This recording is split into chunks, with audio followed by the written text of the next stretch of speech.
order to run this. No problem there, Tony. Offer me enough loot and you've got yourself a motor. I've been offering you loot for an hour. You must think this thing is solid gold. Solid gold? Nah, probably just gold plated. Oh, Pete, you know it isn't worth anything. It is to you. Look at it. The plug's busted.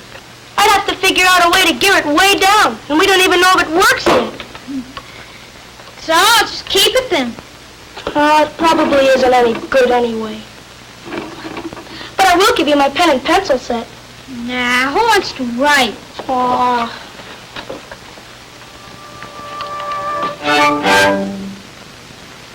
A little business deal between two boys who are good friends. In a moment, Pete and Tony are going to get into something more than they bargained for. We'll come back to them, but I'd like you to meet some friends of mine who will be watching Breakthrough with you here in the studio.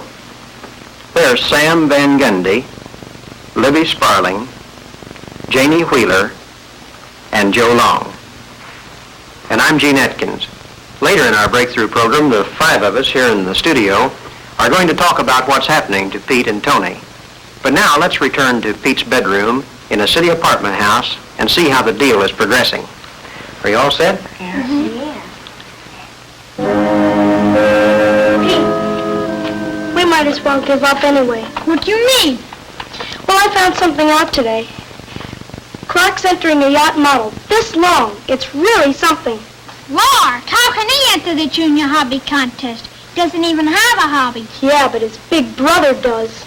Yeah, and he made that model for Clark, too. I saw him working on it yesterday, and that's cheating. Sure it is, but the judges will never know.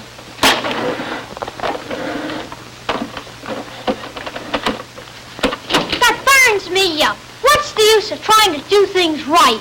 Well, there are prizes, Pete. Maybe we'll win one of them. Boy, I sure wanted that first prize submarine. Clark will probably win that for his brother. Yeah. Man, we sure gotta figure out a way to keep Clark from entering. Yeah, but how? Maybe he could pay his little sister a dime to smash his boat. She'd smash anything for a dime.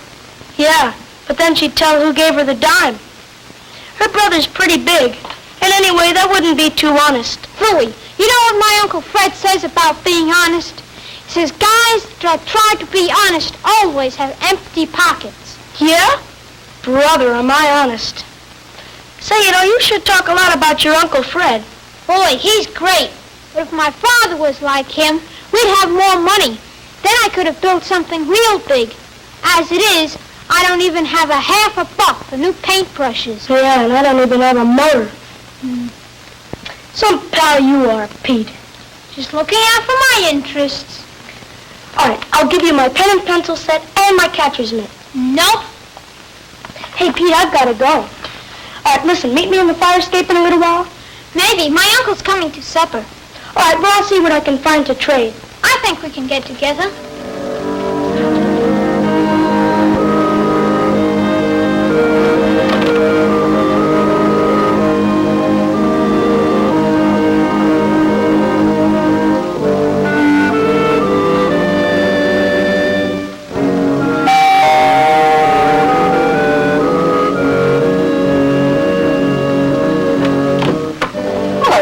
Hi, Alice.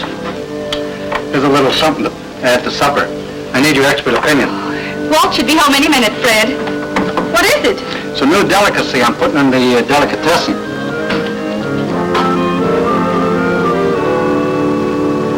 Hi, Uncle Fred. How's my favorite nephew? Great. You wouldn't be hungry for something like, say, cookies, would you? I'm always hungry. Not before supper. You won't eat your vegetables. Just one. Now, Alice, I stock these especially for sisters-in-law. They're my extra special before supper cookies. Fred, you always seem to get the best of me. Well, all right, but just one. I'll tell you, Pete, you take care of your Uncle Fred for a few minutes. I have things to do in the kitchen. Hey, Mom, I've got a big deal cooking with Tony. Oh, that's nice. You remember that old fan Dad gave me? Well, Tony needs the motor for his steamboat, and I'm really going to squeeze him. Now, start all over. Why are you squeezing Tony? Women don't understand about business deals, Pete. You sit right down here, and you tell me all about it. Well, see, not chipping him or anything. He needs this for his entry to the hobby show, and I've got him right where I want him. Hey, Alice, this kid's pretty sharp. Takes after his uncle. What do you expect to get for this? Oh, I have a little something in mind. Motors yet. When I was a kid, we just swapped marbles and slingshots. Pete, you aren't going to do anything dishonest, are you? Of course not. I have something Tony wants. He has something I want. What's wrong with that? You're going to be all right. You know, in a couple of years, I'm going to put you in the delicatessen. For pay? Sure, for pay. You got to pay for everything these days, even nephews. There's something else I want to ask you about. I'm all ears. Well, see, if there's a contest, and you know another guy is cheating, would it be all right to, if we could kind of misplace his entry for a few days? Well, I don't mean swipe it. Would that be against the law or anything? Pete, my boy, when you find somebody cheating, the only thing you can do is to fight fire with fire. Just so long as you don't do anything illegal, you're all right. 2 big deals cooking at once, huh? You're quite an operator. There's Tony. Got to finish the squeeze play.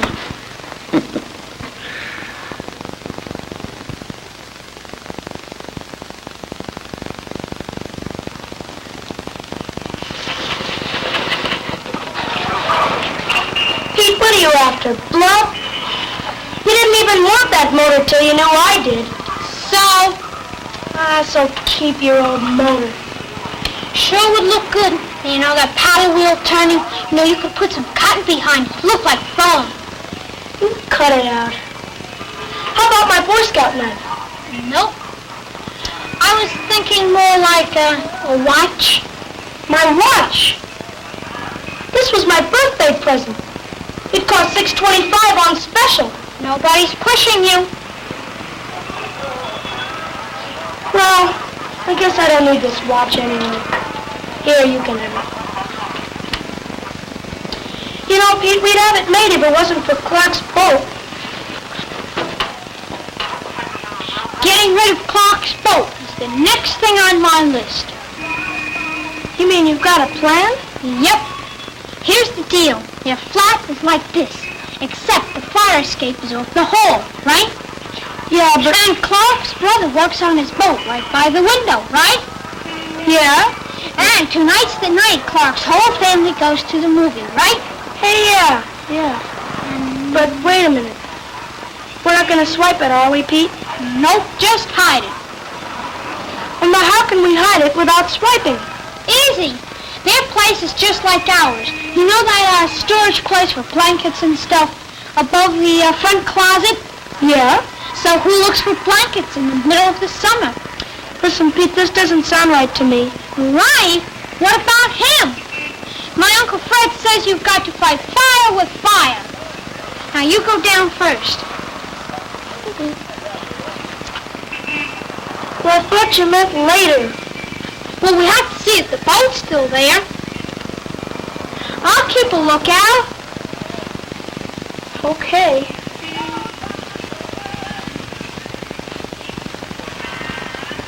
Hey, Tony, you all right? I guess so.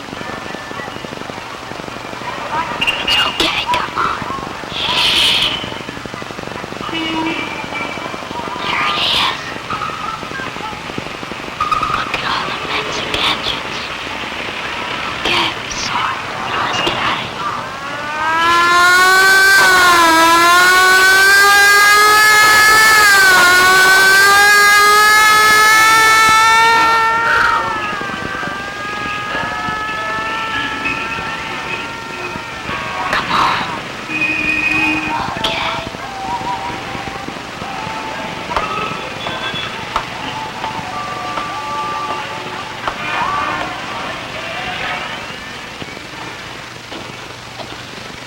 Boy, I sure wasn't cut out for this. This was just a practice run. Yeah. Did you see all that fancy stuff on the deck? Man, we sure got to scuttle laughing if we're gonna win. Now look, Tony, tonight's the night. I'll see you here about 8. Yeah, but If I'm late, you'll know why. I don't think you should have taken Tony's watch, Pete. Oh, Mom, we made a deal. Fair and square. Now, Alice, it's just a cheap watch. There's nothing to get upset about. I'm not so sure that was a fair trade, Pete. What'd you think of my new specialty? Delicious. It's going great. I sell out every day. I don't see how you can make a profit on it, Fred. Chicken salad with that much meat? Trade secret. You'd never guess, would you?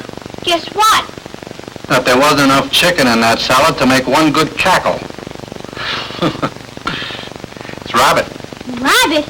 Where do you catch them all? Domestic rabbit. I get them from a farm out in the country. Cheaper than chicken, nice light meat. It certainly tasted like chicken. That's because you thought it was chicken. Isn't that against the law or something, Uncle Fred? Not the way I do it. Did you notice what it said on the carton, Alice? It said, nothing is as good as breast of chicken salad. It didn't say it is chicken salad. Get it? Hey, that's real clever, huh, Dad? Yes, very clever. A little too clever. Oh, now, Walt. What's wrong with good food? My customers like it and I like it. Well, there's nothing wrong with the food. But when Father ran that store, if he claimed something was chicken, it was chicken. Yeah. And what thanks did he get for it all those years? And what about you, Walt? Where have you gotten? Fred, Walt, please, let's not argue. Now, wait a minute, Alice. My brother asked me a question. I'll tell you what I've gotten, Fred. I have my self-respect. I can sleep at night. And there's no man living I can't look straight in the eye. It's just good business, that's all, Walt. And what about the story of the talents in the Bible? Which man was praised? The one who ended up with just what he had to begin with? Not on your life. It was the one who took his stake and made it bigger, wasn't it? But he didn't increase his stake dishonestly. What's dishonest about a good salad and a fair profit? But you're taking advantage of your customers, Fred. Well, gee, Dad, if it's not against the law, what's wrong with it? There's plenty wrong with it. But Uncle Fred says you... I know what he says. He's wrong, Pete. Now listen here, Walt. I don't like that kind of talk. Fred, now stop this. Walt, haven't you said enough? No, Alice, I haven't said enough. Fred, you're at our table, and you're my brother. I've never stood up to you before on this, but now it seems to me that Pete's involved. Telling yourself you're not doing anything you could be arrested for doesn't put you in the clear. Honesty and legality aren't the same thing. And what you're doing is dishonest, and you know it. All right. So who's making a big thing out of it? I am, Fred. I'm making a big thing about it. I happen to think honesty is that important. So my little brother is finally talking back to me. Well, maybe he's right. Anybody want to top off the dessert with some more rabbit salad?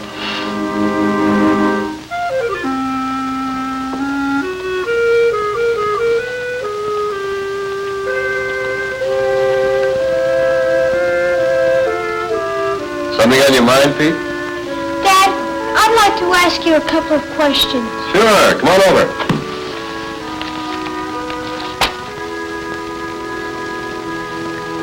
Dad, is Uncle Fred a crook? Oh, I don't. In a small way, yes. He does things he knows are wrong. Takes advantage of his customers for the sake of making a bigger profit. Is that why he has more money than you? Pete, a person who's honest is a person, not as someone with or without money. Then there isn't anything wrong with making money. Not as long as you're honest. You remember there are other things more important. Dad, I didn't know there was anything about business deals in the Bible. Well, I guess doing the right thing applies to business as well as to any other part of living. You thinking of going into business, Pete? No, nothing big, but the thing is, you can't count on other people being honest. I mean, somebody can win something by cheating. Well, what do you do if you don't fight back the same way? You do what you can to win honestly. If you cheat back, you're just as dishonest as the other guy. Aren't you?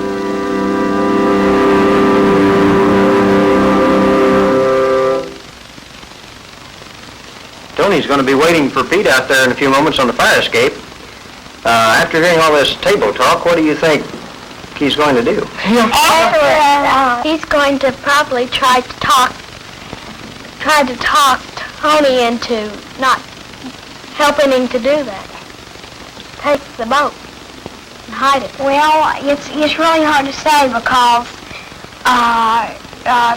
Tony's had both sides of the story, you know, honesty and dishonesty and everything, and it's hard to say what he'd do.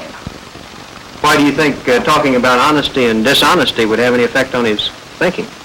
Because his Uncle Fred was the one that taught him how to do all this dishonest stuff, and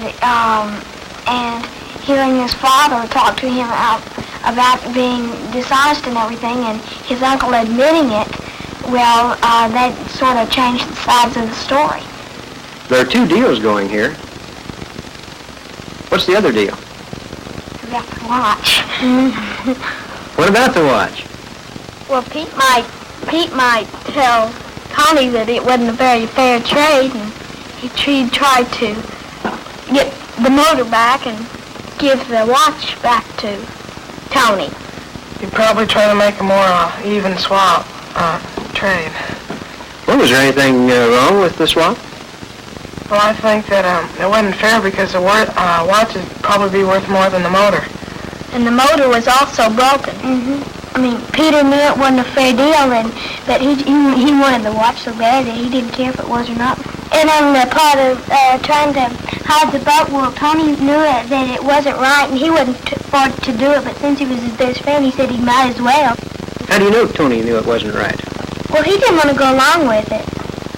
He kept saying that, and then he would keep saying how good it would be, and then he just got more further into it. Have you ever had anybody do you that way? Yes. Yes. What did you do? Go along with them? Why do you go along with them? They kind of talk you into it. And they're your best friends, and most of your other friends are going to do it too, so why don't you? I mean, You don't want it's them too to big get a mad at you. temptation not to. Do you think Pete really believed in this deal from the start? No, but I think he was sort of a poor loser and was afraid to lose. What was the tip-off here that showed that he was a little bit shaky on whether or not he was doing the right thing, going down there to hide that other boat? He wanted Tony to go first. That was interesting, wasn't it? He was scared he might get in trouble, and then he could put the blame on Tony. And what happened when the lights came around on the building? Tony was really frightened that he'd get the blame. But it seemed, because since he was going first, you'd think it'd be his idea to go down there. A moment ago you were talking about Fred's ideas being the thing that made Pete think the way he did. What kind of a man do you think Fred was? Fred just wanted to get the money out of people, and, well, not exactly to cheat them, but, Are you saying you didn't like Fred? well, after he admitted that I sort of did, but it's not right to take money from other people dishonestly in the way that he did. Sam, did you like Fred? Well, sort of. He wanted to get the most he could out, most money he could with the least trouble. Did you like that about Fred? Well, sort of. You sort of like that about I Fred. just like to take shortcuts, but He doesn't want to really come out and just sneak into their home and steal their money. He wants to... he wants the people to think that they're not getting cheated. He wants them to be satisfied with what they're getting. Is that all right? They'd probably get mad if they found out that they were getting cheated like that. Would they be right in getting mad at him? Well, no, because they should have known that it didn't just say chicken on the outside. I think they'd get mad because I'd get mad at anybody who was cheating me. I mean, Was he cheating? Libby well, in a said way. Do you think he was cheating, Libby? Yes. Well, you said it said on the carton, nothing is better than breast of chicken. Did he say that it was breast of chicken? No. And he said, but that's sort of a tricky way. I mean, yeah, he put nothing is better than breast of chicken on there, but that didn't have anything to do with the salad. And so the people just took it for granted that that was chicken. He was deceiving them. It looked like someone had set a bad example for him, and he just followed it. And as he grew up, it got worse, and he wouldn't follow his father. It just seemed like he was different from all the other family because his brother was honest in what he did in his work, even though he didn't have a lot of money. Well, I think that since he works in an honest business and he earns his money honestly, that he can spend it more wisely, and he'll have more respect for his money. You can make good business that way too, without being dishonest. Is a person bad because he does bad things? Not necessarily. He even has some good in him. If he has respect for others. Of course, Fred didn't have much respect for others. Remember when Pete had some questions to ask his father? What he said was, you can't count on other people being honest. Was that right? All people at one time are usually dishonest. In what way, Libby? Well, there might be a little apple and then a big apple, and you'll get and your friend might be at your house, and you take the big apple and they leave them the little apple. That's kind of being dishonest. Well, everybody's dishonest, but I guess if you could trust everyone, and Are we to think of people as dishonest or honest? depends on what you think of him. If you always say, "All right, guy's dishonest," he'll tend to be dishonest. But if you respect him and treat him right, I think he'll be honest. And there are I just remembered something now. When you meet another person, there are 6 characters involved. Like if I met Janie and me, if I were to meet her, she knows what she knows what she thinks she is, and I know what I think I am. That's 2 characters. And then what you really are, what she really is, and what I really am, that's 4 characters.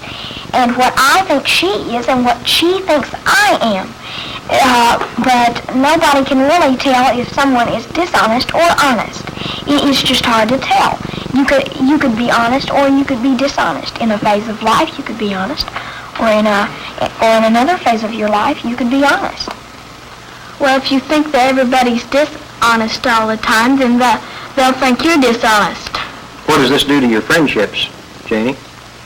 Well, if you had a real good friend and they did something against you, well, you could always forgive them, but try to help them next time not to do the same mistake that they did again. In a schoolroom, has your teacher ever left the room while you're taking an exam?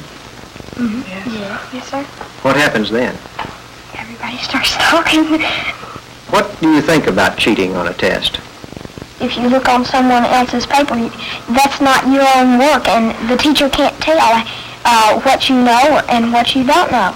Besides, the answer might be wrong. If you copied off of your paper, it'd be just as wrong in your paper it was his. Not only that, but you'll run into things in the next grade and you won't know it.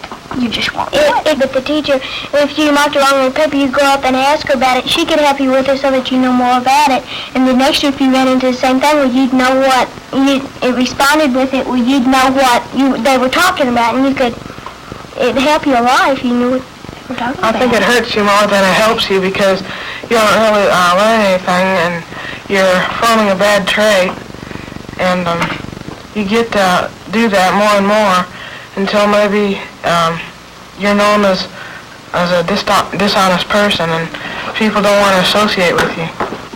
Is there any difference in a thing being legal and in it being honest? What do you think about that?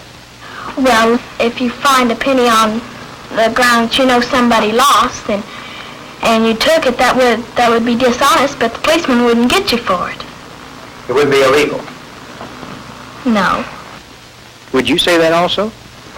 Well, I'd say that legal is what the government says you can or can't do, and I guess honesty is sort of in your mind. It's what your conscience tells you to do. You say that the policeman wants you to see that you don't break the laws, and that would be illegal. What about dishonesty? Who's going to watch you then? God, your conscience. And also, your conscience, as she said, would do it too. Or would tell you when you've done something wrong. Like if you found something and you didn't turn it in, well, your conscience would bother you until you did something about it. I think that... I hate to break into our discussion right here. I know you have a lot more you'd like to say. But we're going to have to hurry if we make it out to that fire escape by the 8 o'clock deadline. Man, my steamboat's gonna knock your eyes out. There wasn't anything wrong with that motor except for the plug. That's nice. You been thinking about hiding Clark's boat? Yep. Well, I'm not gonna do it. You mean you got a better idea? Yep. I'm gonna finish my bottle and I'm gonna put it in. And if it doesn't win, I'm not gonna lose any sleep over it. Say, Pete, what's wrong with you? Nothing. But I've been trying to figure something out. Is a guy that steals, say, $1 million worse than a guy that steals $10? Well, sure is. The more you steal, the bigger jail sentence you'll get. I'm not talking about jail sentences. Well, then I just don't get it. Well, I don't either, exactly. But I was figuring that if a guy chipped somebody out of $500,000, $5, or even a nickel, next time he might chip them out of a lot more. You mean you're planning to rob somebody? What are you doing? Take it back. I don't want it. But I want the motor. Yeah, but it wasn't worth that much. Just take it back. Well, all right. My mom was pretty mad about it anyway. Well, and what do you want, Pete? Oh, I'll think of something. Say, just what hit you anyway? Oh, I guess it must have been something I ate for supper.